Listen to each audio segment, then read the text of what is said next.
Ya, halo semua, balik lagi. Pada kesempatan kali ini saya akan mereview TRN MT1 Pro IM Budget. Sebelum videonya dimulai, disclaimer dulu. IM ini disponsori oleh toko Takasuya, tapi seperti biasa, ini semua merupakan opini pribadi saya dan gak ada masukan input apapun harus dibagus-bagusin ini, bagus-bagusin itu. Enggak, karena saya bukan buzzer. Kalau ada yang berminat, barangkali penasaran sama IM ini, bisa sikat aja, ada linknya di deskripsi. Yuk kita mulai dari unboxingnya.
Saya mulai dulu pembahasannya dari build quality si IM-nya.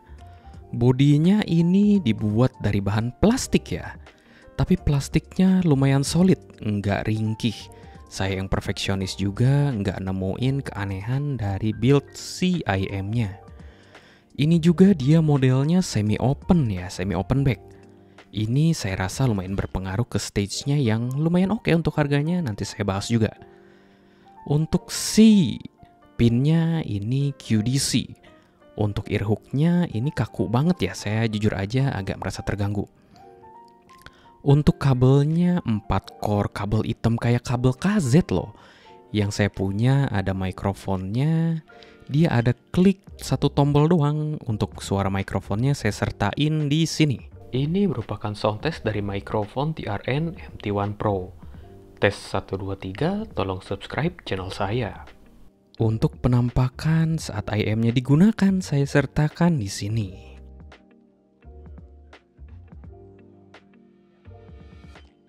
Yuk kita bahas soundnya dari TRN MT1 Pro ini. Dia single dynamic driver dengan coatingnya Bio something, ada di deskripsinya. Untuk si soundnya saya tes pakai ear tips bawaannya dan juga colok langsung ke HP Redmi Note 9 Pro. Gambaran besar tonalnya ini W-shape, sub bassnya di boost, upper mid-nya maju, lower treble-nya juga dia ngecering. Pembawaannya dia fun. Kita bahas satu-satu dari bassnya. Sub bassnya dia di boost, bassnya deep, lumayan deep, bulat, berasa geter-geter rumble-nya juga. Kalau misalkan ditanya, Bang, ini bassnya kalau untuk double pedalan metal cocok nggak? Kalau nanya pendapat pribadi saya sih, saya rasa ini kurang cocok untuk dipakai double pedalan atau lagu metal. Speednya juga ini nggak begitu ngejer kalau dipakai double pedalan. Tapi ini bassnya enak banget untuk lagu-lagu kayak pop, J-pop, atau juga malah model rap kayak lagu-lagunya si Kanye West. Untuk mid-nya, forward dia. Dia terkesan agak sedikit tipis di lower mid-nya. Mungkin ngejar feel clarity bening-bening begitu. Ini nggak ada terkesan muddy atau mendem sama sekali. Tapi jadinya yang kayak saya bilang tadi, dia agak sedikit tipis. Kalau volume besar bisa jadi agak terasa shouty atau berdengung di telinga karena vokal placementnya dia udah maju. Kalau misalkan vokalnya, kalau ngomongin vokal ada sibilan atau enggak, Sebenarnya ini dibilang sibilan sih enggak ya, tapi kena kolorasi dari si lower treble-nya yang ngecering. Efeknya jadi apa? Efeknya dia vokalnya agak crispy ya, sedikit tajam. Tapi nggak sampai sibilan yang begitu. Untuk treble-nya, dia lower treble-nya di boost, tapi extension treble-nya nggak terlalu panjang. Untuk teknikalnya, saya mulai dulu dari stage-nya. Ini yang kayak saya bilang tadi, stage-nya lumayan bagus, terutama untuk harganya yang 100 ribuan. Saya padahal cuman tes colok langsung ke Redmi Note 9 Pro. Dia itu stage-nya sebenarnya nggak begitu luas, tapi strong point-nya atau bagusnya tuh untuk si stage-nya dia bisa gambarin kayak si tembok-tembok ruangan akustiknya. Jadi misalkan jelas suaranya ada patokannya tuh dari sisi sini, nggak cuman lapangan kosong doang. Di sini lumayan ngegambarin ruangannya.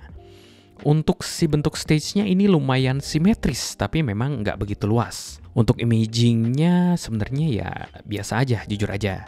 Detail retrieval-nya juga ini lebih gambarin makro detail atau makro kontras. Untuk remah-remah detailnya sendiri ini kurang kegambar. Untuk separasinya sayang sekali ini agak bertumpuk ya. Kalau misalkan kayak dikasih lagunya NZK dengan judulnya Cage seperti biasa, saya tes separasi pakai lagu itu selalu dia berasa deh si bassnya agak nutupin sedikit. Kalau misalkan di compare yang harganya mirip-mirip ini, EDX Pro dari KZ, tonalnya dia mirip ini. Bedanya EDX Pro lebih mainnya di area mid bass, dia tuh lebih gebuk bassnya. Tapi vokalnya dan juga treble-nya EDX Pro dia lebih maju dan juga ngecering. Malah malah udah jadi metalik kalau menurut saya si EDX Pro. Kalau di compare ke MT1 standar, dulu saya pernah review juga di channel ini. Kalau di compare ke MT1 standar, si MT1 Pro ini dia punya lebih suaranya lebih balance, sama sih mirip tuningannya, tapi vokalnya nggak terlalu maju kayak MT1 standar.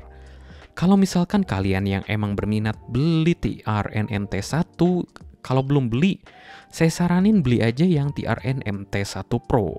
Tanggung soalnya. Kalau misalkan harus di-compare ke QKZ yang 4 biji dulu saya sempat review. QKZ yang 4 itu dia V-shape. Tuningannya beda. Kalau yang QKZ itu dia lebih ngebass, vokalnya mundur, tapi si treble-nya ngecering. Ini tuh jadinya gimana ya? Kalau misalkan QKZ ada beberapa orang yang komplain nih, kok suaranya kayak yang mendem. Nah ini bisa jadi alternatifnya dari si QKZ 4 biji itu.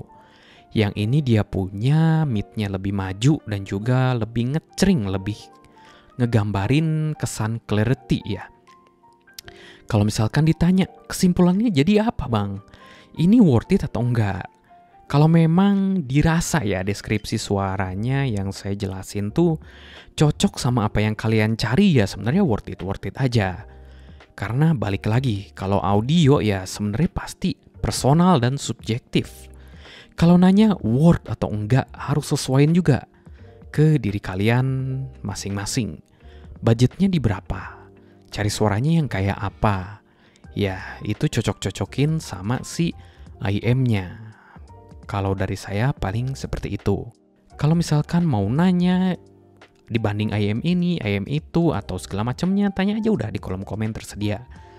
Paling segini aja reviewnya dari saya. Terima kasih udah mampir ke video ini dan terima kasih untuk toko Takasuya yang memberikan kesempatan untuk saya bisa mereview IM ini. Sebelum ending seperti biasa, jaga kesehatan kalian, termasuk kesehatan mental, penting juga itu. Patuhi prokes juga. Dan juga jangan lupa untuk makan, minum, tidur yang cukup, mandi supaya tidak bau, olahraga dan berjemur supaya kalian sehat. Sekian dari saya, bye-bye.